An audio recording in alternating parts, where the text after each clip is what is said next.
Oh my God, Gemini, watch out, world. You've got confidence and power and commander-in-chief energy in a way you haven't seen since 1989. It's quite a month ahead for you, and you're going to enjoy having your own hand at the helm or the steering wheel of your life as you make powerful, commanding decisions and actions that completely send you in a positive trajectory. Now, there is some difficult stuff going on in the sky this month, but you're in charge of making the most of it.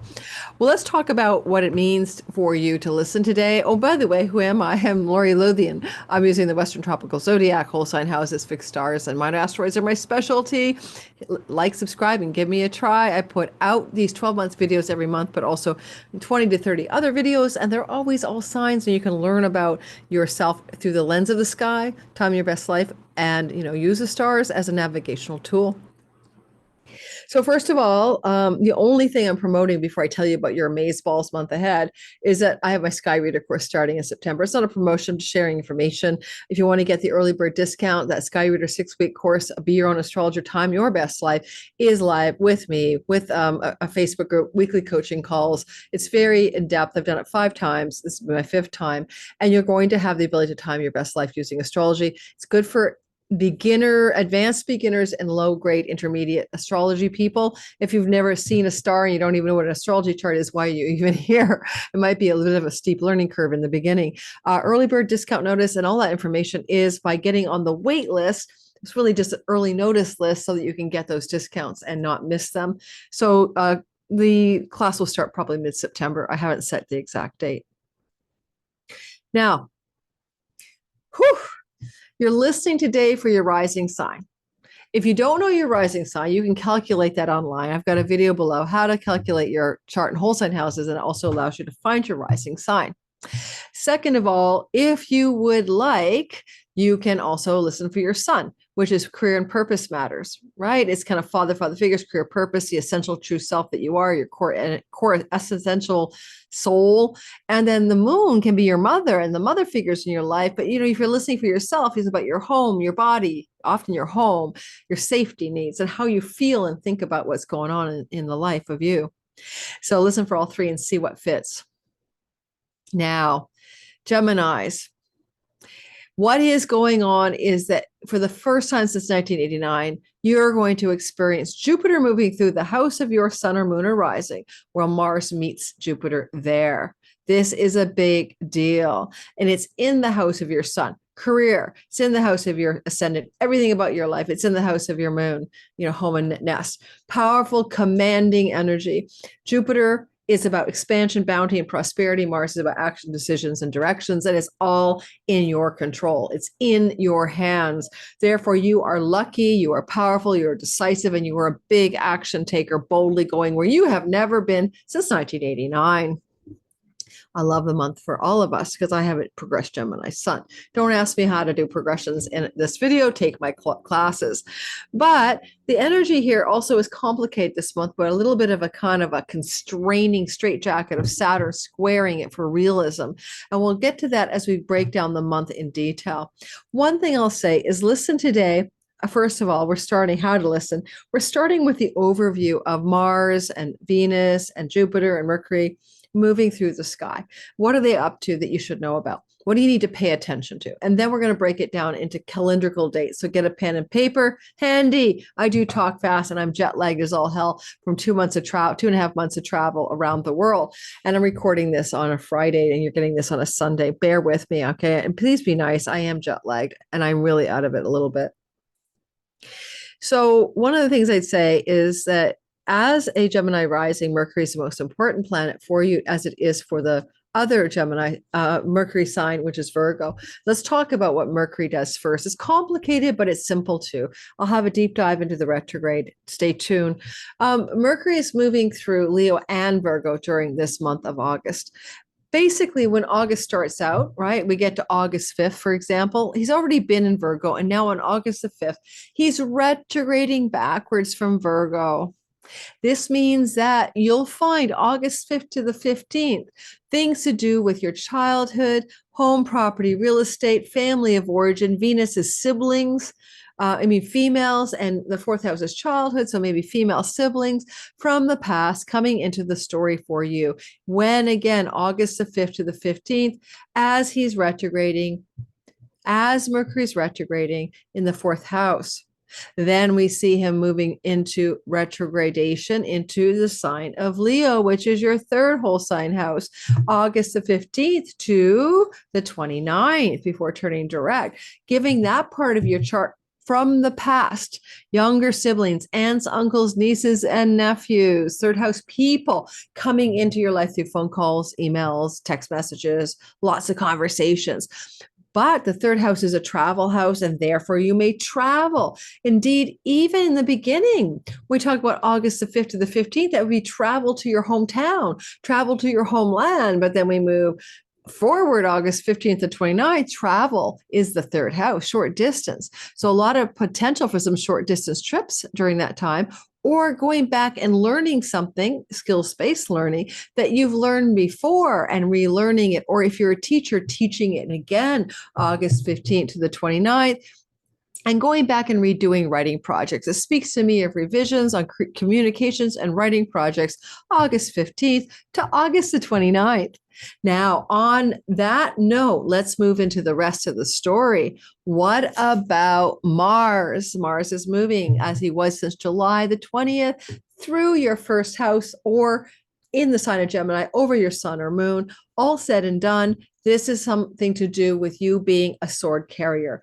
You are commanding, decisive, and directional. You are acting like Mars. Downside, injuries. Be careful. Don't hurt yourself, right? Don't wipe out. Don't slip. Don't cut your finger. Just be careful. It's an air sign. Don't climb on top of your roof to fix something. Let someone else do it. So don't injure yourself, is what I'm saying. But that's your story. Be careful around those things. And that's for the whole month of August. It's been true since July the 20th. But, when Mars is in the sign of your sun, moon, or rising, your moon, your home, your sun, your purpose and career, you're making decisions, and your executive capacity is heightened, especially with Jupiter there, not since 1989. So they're going to collide in the middle of the month. We'll break that down when we get to the chronological breakdown of the month. You don't suffer fools gladly when Mars is here, let alone Jupiter, which makes you commander in chief. And so the way you could use that I don't suffer fools gladly most effectively is regarding audience, clients, marketplace, business partners, and long-term relationship partners, people that belong to your seventh house. You got a sword in your hand, you're like, cut, exit strategy. Don't think so. No. You got boundaries on steroids here. Boundaries on steroids with other people that you need to separate from or cut away from during the whole month of August. It started on July the 20th or so. Well, let's move into Venus, the lesser benefic. Jupiter's a greater benefic. She's in a lot of interesting stories here, but mostly she's in your fourth house, August the 5th to the 29th. After leaving your third house, you probably traveled August 5th, add 3 weeks backwards. Fun travel, pleasurable travel, short distance travel, sibling travel. But now Venus is moving August the 5th to the 29th in direct motion through your fourth house. Now, Venus in the fourth house can be pleasure in the home, enjoyment in the home, decorating in the home, a woman visiting you in your home. It's just very practical stuff. It happens on the yearly. And so that's kind of the gist of what happens when she's down in the bottom of your sky. But she will get tangled up in a gnarly knot in the middle of August with Saturn and Jupiter Mars, which we'll get to shortly. What I also would mention when Venus is in the fourth house, that bounty, prosperity, and money and love can flourish in and from your home or close to home. It can be cozy romance in the home. It can be fun and pleasure in the home. It's Virgo. It's not over the top. It's grounded and rather practical. And what I also would mention lastly with Venus down here from August the 5th to, what did I say, and the 29th, sometimes you redecorate the home. Sometimes you design the home. Sometimes you repaint the home. That's very classic energy when Venus is down here. Well, let's keep on keeping on, shall we? And let's move ahead into the chronology of the month. Get a pen or paper handy because I do talk quickly. You can also re-listen to this or slow me down on the playback speed on this video. And I'm reminding you, everything you need to know about me is in my description box below the video. And all you have to do is click the more button and you'll know how to get on my website, get a reading, do everything you need to do, get on the right wait list, etc. All right, so we start off the month, August the 2nd, with Venus squaring Uranus. And that Venus square Uranus means money and love surprises that you don't expect.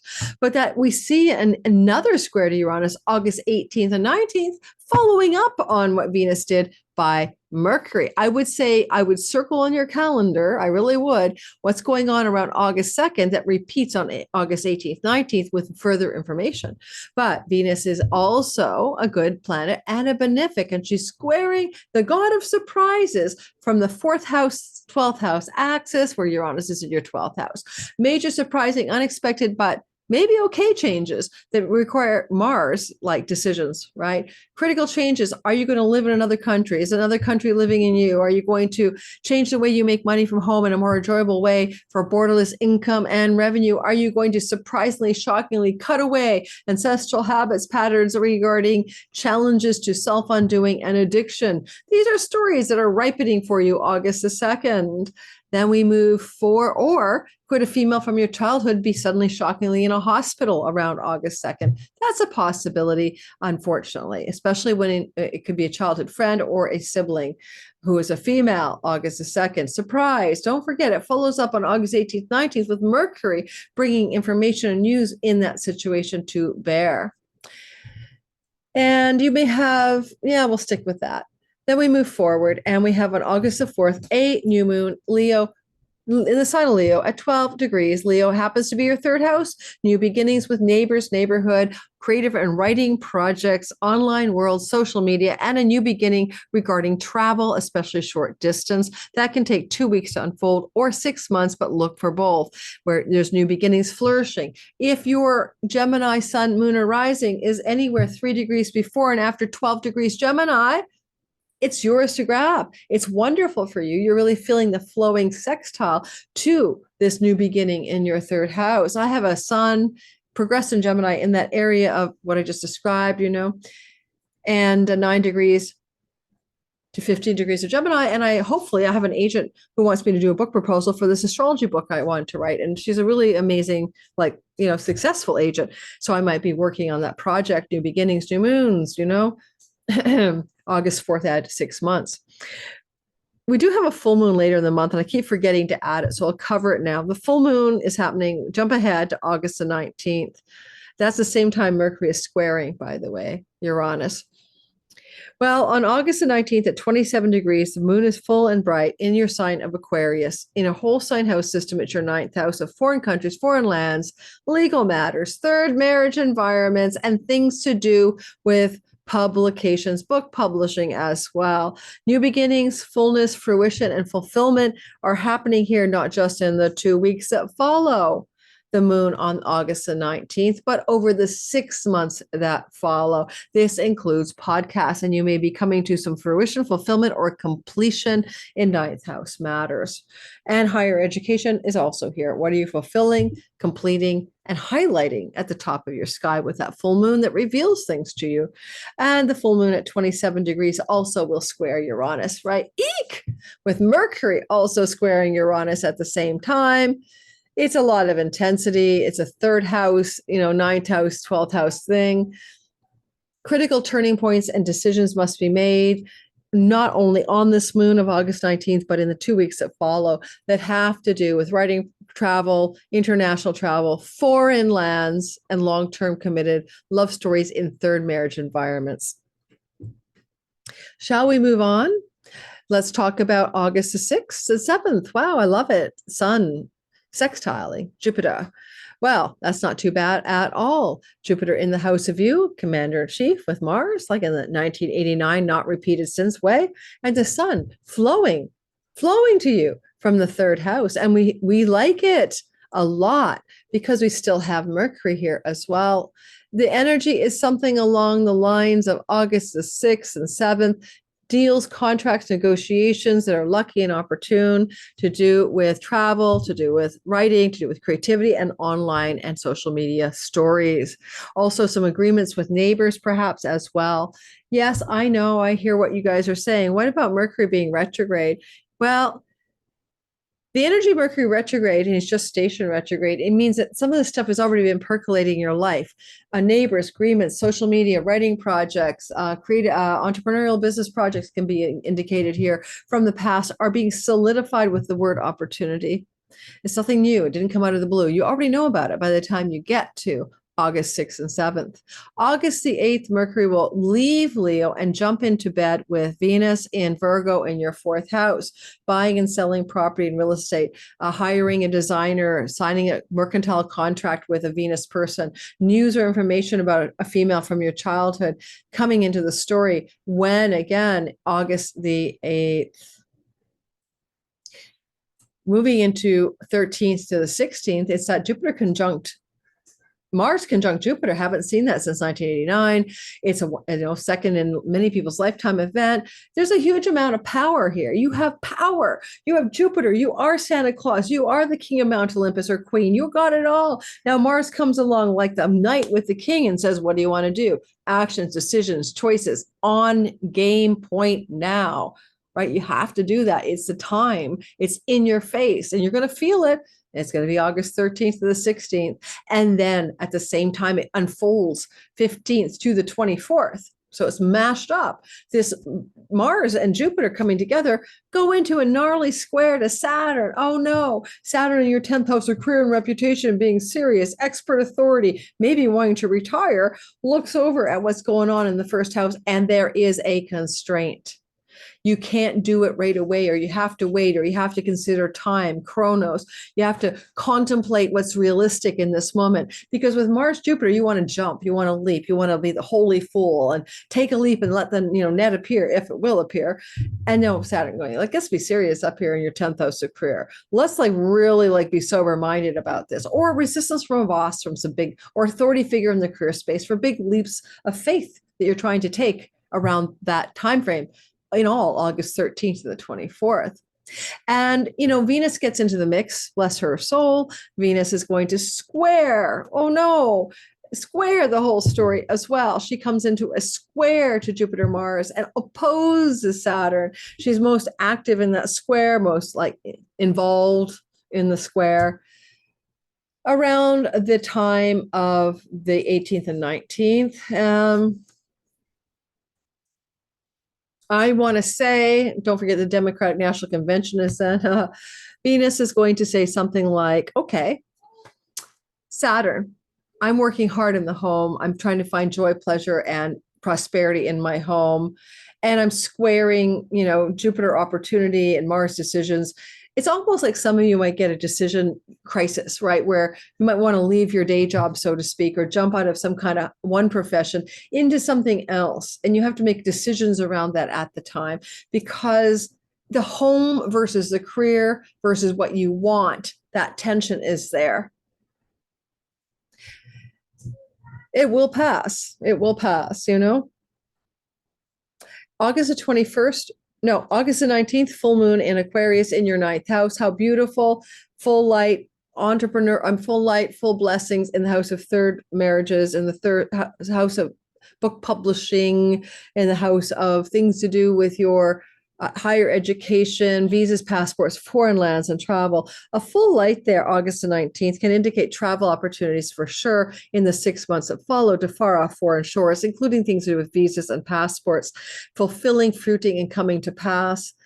And they were seeded by a new moon 6 months earlier. So definitely check out my new moon, full moon videos every month where I explain that cycle. But there is a square to Uranus in the 12th house, which is also a foreign shores lands house. And so there's kind of a shock and awe element here as well, kind of a feeling with this full moon squaring Uranus. There's a little bit of like, holy surprise, I'm moving to another country, or holy surprise, I'm accepted at that university, or holy surprise, look what's going on with my third marriage partner. Holy surprise, I got a book publishing contract with a foreign publisher. Holy surprise, right? Not just the 19th of August, add 2 weeks, but up to 6 months afterward.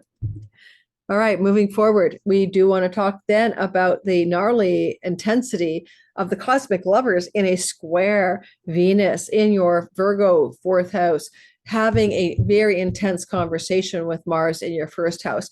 There can be conflict regarding money and love stories in and from your home. You are the one with the sword. You are strong. You are applying toward that Venus, and you've got your sharp sword going. You may object to things that are happening close to home, in the home, from the home, or about the home.